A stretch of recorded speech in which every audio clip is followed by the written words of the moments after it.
നമസ്കാരം, പ്രവാസി മലയാളിയിലേക്ക് ഏവർക്കും സ്വാഗതം. സന്ദർശക വിസയിൽ യുകെയിലെത്തിയ യുവാവിന് ഏൽക്കേണ്ടി വന്നത് അതിദാരുണമായ മർദ്ദനമുറകളാണ്. കൺസ്ട്രക്ഷൻ സൈറ്റിൽ ജോലിയും മാസം 1500 ദിർഹവുമായിരുന്നു ശമ്പളം നിശ്ചയിച്ചിരുന്ന യുവാവിന് നേരിടേണ്ടി വന്ന അതിക്രമത്തിന്റെ വാർത്തയാണ് പ്രവാസി മലയാളി ഇപ്പോൾ പറയുന്നത്. ആ വാർത്തയിലേക്ക്.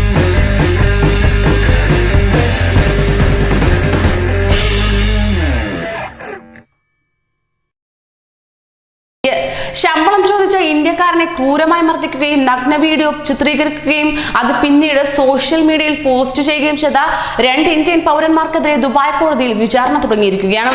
മർദ്ദനത്തിന് പുറമെ മോഷണം, ലൈംഗികാതിക്രമം തുടങ്ങിയ കുറ്റങ്ങളും ഇവർക്കെതിരെ ചുമത്തിയിട്ടുമുണ്ട്. ഈ സംഭവം നടക്കുന്നത് കഴിഞ്ഞ വർഷം സെപ്റ്റംബർ 24-നാണ്. 21ഉം 27ഉം വയസ്സുള്ള 2 ഇന്ത്യൻ പൗരന്മാരാണ് പ്രതികൾ. മറ്റു ചിലർക്കൊപ്പം ഇവർ 24 വയസ്സുകാരനായ ഇന്ത്യക്കാരനെ ക്രൂരമായി മർദ്ദിച്ചുവെന്നാണ് കേസ്.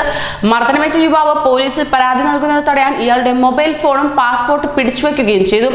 അൽറഫ പോലീസ് സ്റ്റേഷനിലാണ് കേസ് രജിസ്റ്റർ ചെയ്തത്. മർദ്ദനമേറ്റ യുവാവ് കഴിഞ്ഞ വർഷം മെയിലാണ് സന്ദർശക വിസയിൽ UAE-യിലെത്തിയത്. ഒരു ഇന്ത്യക്കാരനാണ് കൺസ്ട്രക്ഷൻ സൈറ്റിൽ ജോലി ശരിയാക്കി നൽകിയത്. മാസം 1500 ദിർഹമായിരുന്നു ശമ്പളം നിശ്ചയിച്ചിരുന്നത്. എന്നാൽ 100 ദിർഹവും 50 ദിർഹവുമാണ് നൽകിയതെന്ന് ഇയാൾ പ്രോസിക്യൂഷനോട് പറയുകയുണ്ടായി. ശമ്പളം ചോദിച്ചതോടെയാണ് തർക്കം തുടങ്ങിയത്. പണം നൽകിയില്ലെങ്കിൽ താൻ പോലീസിനെ വിളിക്കുമെന്ന് ഇയാൾ പറഞ്ഞു. പോലീസിൽ പരാതി നൽകാൻ തീരുമാനിക്കുകയും ചെയ്തിരുന്നു. ഇതിനിടെ നവംബർ 19-ന് അൽറഫയിലെ ഒരു കൺസ്ട്രക്ഷൻ സൈറ്റിൽ വെച്ച് പ്രതികളും മറ്റുള്ളവരും ചേർന്ന് ക്രൂരമായി മർദ്ദിക്കുകയാണ് ഉണ്ടായത്. 27-കാരനായ പ്രതി ഇരുമ്പ് വടി കൊണ്ട് തല്ലി, നഗ്നനാക്കി വീഡിയോ ചിത്രീകരിച്ചു. പോലീസിൽ പരാതിപ്പെടുകയാണെങ്കിൽ സോഷ്യൽ മീഡിയ വഴി വീഡിയോ പ്രചരിക്കുമെന്ന് ഭീഷണിപ്പെടുത്തുകയും ചെയ്തു. മർദ്ദന വിവരം യുവാവ് അൽറഫ സ്റ്റേഷനിൽ അറിയിച്ചതിന് പിന്നാലെ ദിവസങ്ങൾക്കകം പ്രതികളെ പോലീസ് അറസ്റ്റ് ചെയ്തു. ഇരുവരും കുറ്റം സമ്മതിച്ചതായാണ് റിപ്പോർട്ടുകൾ പറയുന്നത്. കേസിൽ ഫെബ്രുവരി 23-ന് കോടതി വിധി പറയും. അതോടൊപ്പം തന്നെ സമാനമായ സംഭവം സൗദിയിലും ഉണ്ടായി. സൗദിയിലെ സലാലയിൽ കഴിഞ്ഞ ദിവസം മലയാളിക്ക് മർദ്ദനമേൽക്കുകയുണ്ടായി.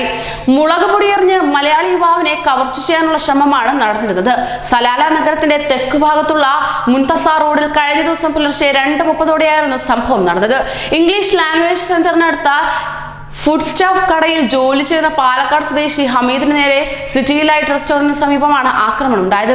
രാത്രി കടയടച്ച് സൈക്കിളിൽ താമസ സ്ഥലത്തേക്ക് പോവുകയായിരുന്ന ഹമീദിനെ സിറ്റി ലൈറ്റ് റെസ്റ്റോറന്റിന് സമീപം വെച്ചാണ് 3-അംഗ സംഘം മുളക് പൊടി എറിഞ്ഞത്. ഒന്നും കാണാൻ വയ്യാതായ ഹമീദിന്റെ പോക്കറ്റിലും ദേഹത്തും പരിശോധന നടത്തിയ സംഘം കാശൊന്നും കയ്യിലില്ലെന്ന് മനസ്സിലാക്കി.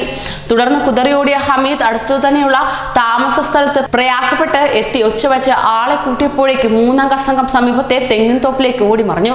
സംഘത്തെ CCTV ദൃശ്യങ്ങളിൽ കാണുന്നതനുസരിച്ച് 3 ഏഷ്യൻ വംശജരാണെന്ന് ആക്രമണത്തിൽ പിന്നീട് തെളിയുകയുണ്ടായി. കൂടുതൽ പ്രവാസി വാർത്തകൾക്കായി ഈ ചാനൽ സബ്സ്ക്രൈബ് ചെയ്യൂ.